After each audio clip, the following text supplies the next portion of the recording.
On the evening of September 7, 2022, a man named Rodolfo Berger walked into an AutoZone on Jackson Avenue in Memphis, Tennessee to pick something up. He had no idea that the person already inside the store had killed someone in the early hours of that morning, had shot 2 more people that same afternoon, and was currently broadcasting himself live on Facebook. Berger was inside the store for less than a minute before he was shot. The footage spread across social media almost instantly. Memphis went into lockdown as the gunman walked back out to his car and kept driving. By the time it was over, 4 people were dead, 3 more were wounded, and an entire American city had been held hostage for nearly 20 hours by a 19-year-old with a gun and a phone. This is the full story of that day, and of the man responsible for it.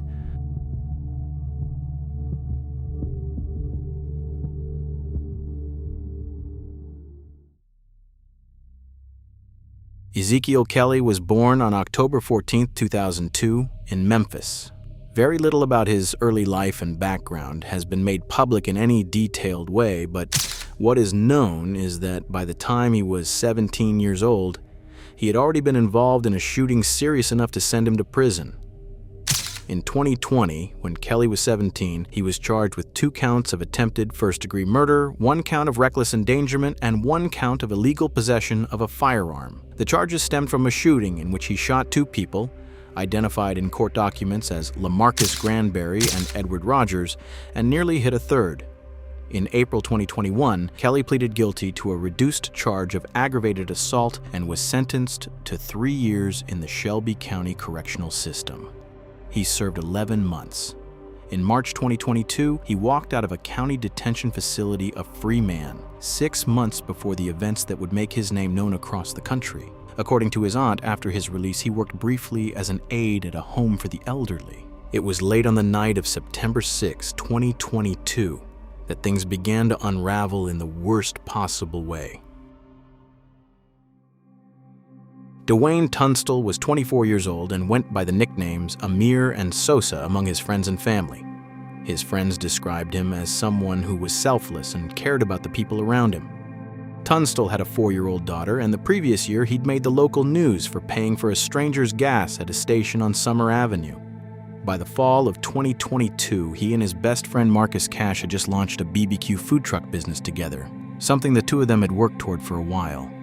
On the evening of September 6th, Tunstall was at Cash's home on Lyndale Avenue with a small group of friends. According to Cash, Kelly was not someone who had been invited or expected that night, and he showed up on his own. The group spent the evening together. At some point during the night, according to a witness who was present, Kelly made a series of strange, unsettling comments. He told the group that he was going to kill someone. At some point past midnight, the men moved to the driveway and stood around a car talking. Kelly was standing next to Tunstall, and then, without any warning, he pulled out a gun and opened fire. Tunstall was shot at least once in the head. The other men scrambled into the car and refused to let Kelly in when he tried to follow. Tunstall was found dead at the scene. A bullet had passed through the wall of the house and through what appeared to be a child's bedroom window. The time was approximately 12:56 in the morning on September 7, 2022. After killing Tunstall, Kelly got into his vehicle and drove away. For the next several hours, the city of Memphis had no idea what had just happened on Lyndale Avenue. There had been no alert or warning, and Kelly, still armed, was moving through the city. Afterwards, tragedy would continue to strike, and at 4:35 in the afternoon on September 7th, Kelly approached a gas station on South Parkway in South Memphis. There, a 62-year-old man named Richard Clark was sitting in his car waiting to fill up gas. Clark had no connection to Kelly and just happened to be sitting in his car at the time. Kelly approached the vehicle and opened fire, killing Clark. About a minute later, Kelly took an exit ramp off Interstate 240 and onto Norris Road, where he found a 42-year-old Lakeisha McGlathan on the side of the road. She had been standing by as her father changed their car's flat tire. Kelly pulled up next to McGlathan and rolled his window down, asking how to get to Whitehaven. When she turned around after speaking with him, he opened fire. Fortunately for McGlathan, she survived. but the incident left both her and her father deeply traumatized. When you see your daughter laying on the ground screaming for her life, that does something for a parent. It was at approximately 5:50 in the evening that Kelly drove to the AutoZone on Jackson Avenue and went inside. He was already broadcasting himself live on Facebook under his social media handle, Zeke Huncho.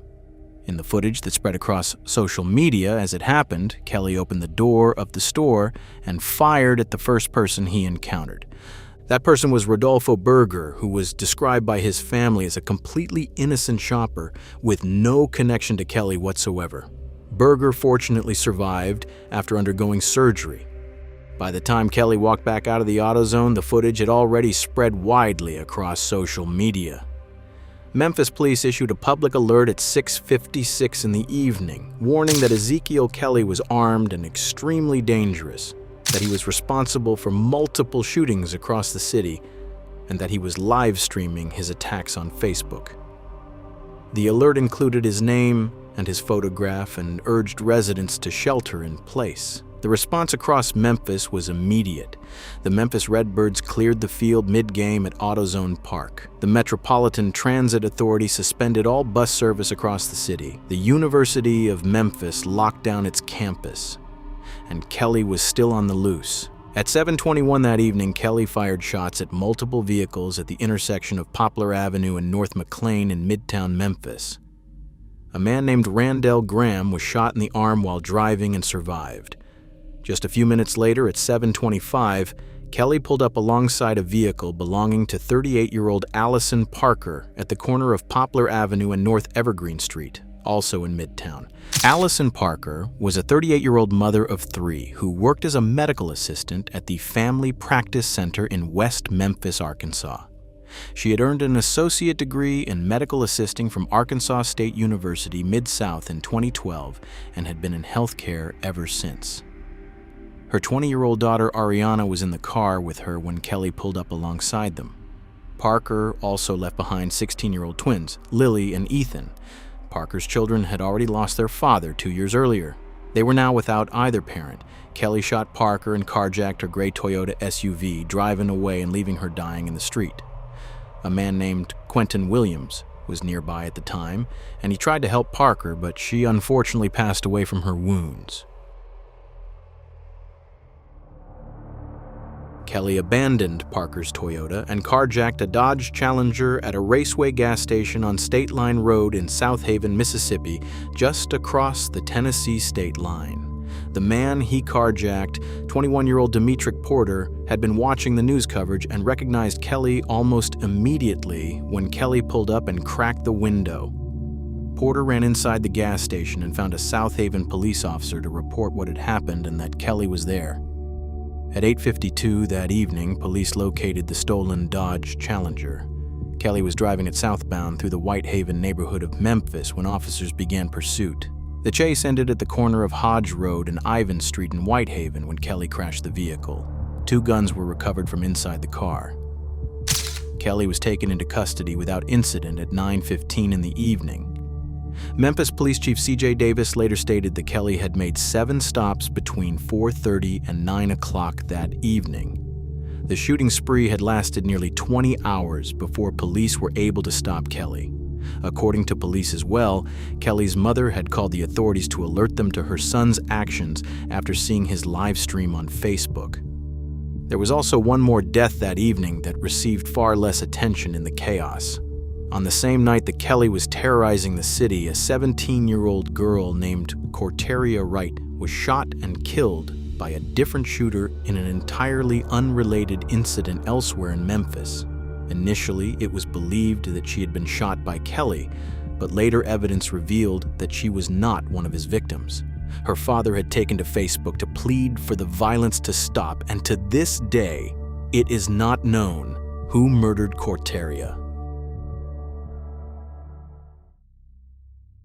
On September 9th, 2022, Kelly appeared before Judge Karen Massey for his first court appearance and was arraigned on one count of first-degree murder for the killing of Dwayne Tunstall.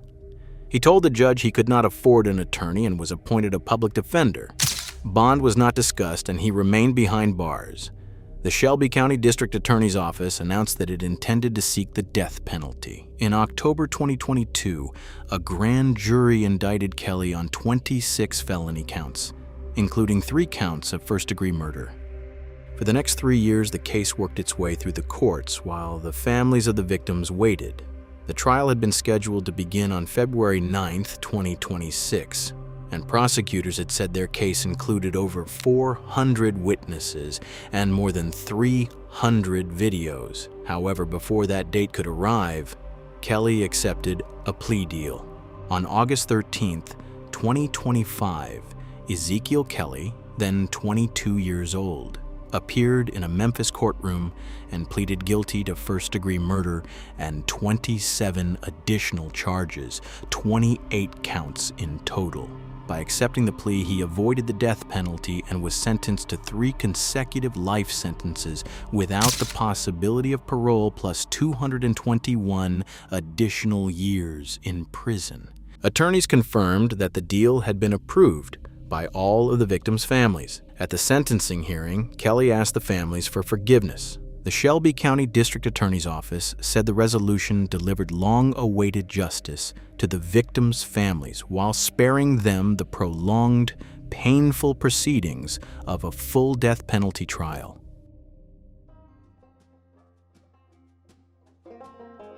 Today, Ezekiel Kelly sits behind bars and will remain there for the rest of his life. In total, 4 people died that night, including Corteria. Many pointed the blame at the system for its lack of supporting troubled youth, and others stated that the shooting could have been prevented had Kelly not been released after 11 months of a 3-year sentence for shooting 2 people prior to the events of September 2022.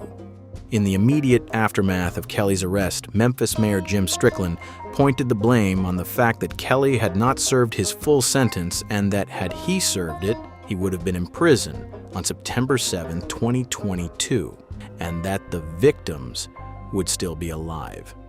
Shelby County District Attorney Steve Mulroy told the press that he didn't want to make the discussion a policy debate. Tennessee had implemented a new law after Kelly's initial release that required violent offenders to serve their full sentences, and Strickland said that going forward, 3 years for aggravated assault meant 3 years and no less. I am angry for them, and I'm angry for our citizens who had to shelter in place for their own safety until this suspect was caught. This is no way for us to live. Was on Zeke Huncho's Facebook Live stating that he was threatening to cause harm to citizens. I've all my life been one of these people that when I see someone stuck on the side of the road, I've always been one to stop. I'll help, I'll go pick up gas, I'll give people rides. I don't do that anymore.